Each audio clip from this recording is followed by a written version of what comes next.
Vendredi 6 décembre. Bonjour à tous. Il était une voix. Vous êtes-vous déjà demandé pourquoi le sapin est devenu l'arbre de Noël? Et aussi, pourquoi on le décore?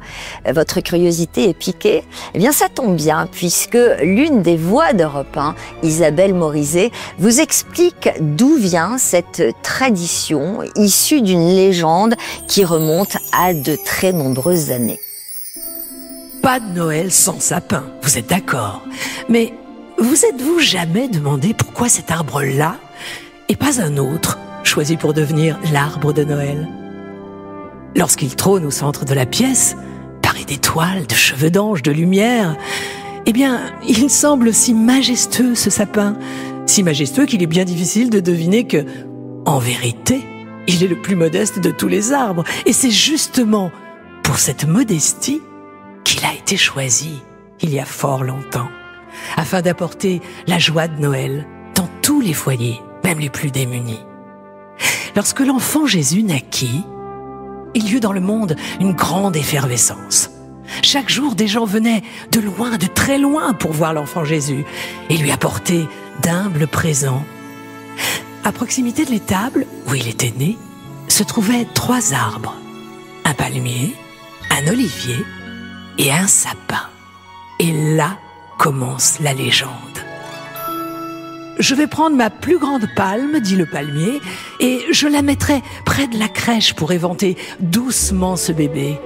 Moi, dit l'olivier, je lui donnerai mon huile pour oindre ses petits pieds mignons. Mais moi, je vais donner quoi à l'enfant? Demanda le sapin. Toi, dirent les 2 autres, mais tu n'as absolument rien à lui offrir. Tes aiguilles piqueraient le bébé, et puis de toute façon, tes larmes sont résineuses.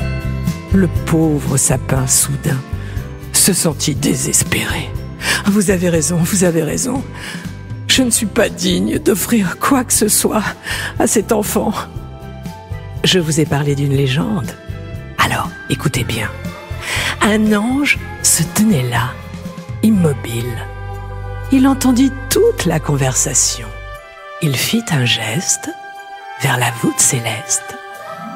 Et soudain, dans le ciel, l'une après l'autre, les étoiles s'allumèrent et scintillèrent, puis lentement, très lentement, descendirent se poser délicatement sur les branches du sapin, qui n'en revenait pas. De l'endroit où il était couché, le petit Jésus pouvait apercevoir l'arbre et ses yeux se mirent soudain à briller d'un éclat inattendu. Le sapin s'en trouva fort réjoui.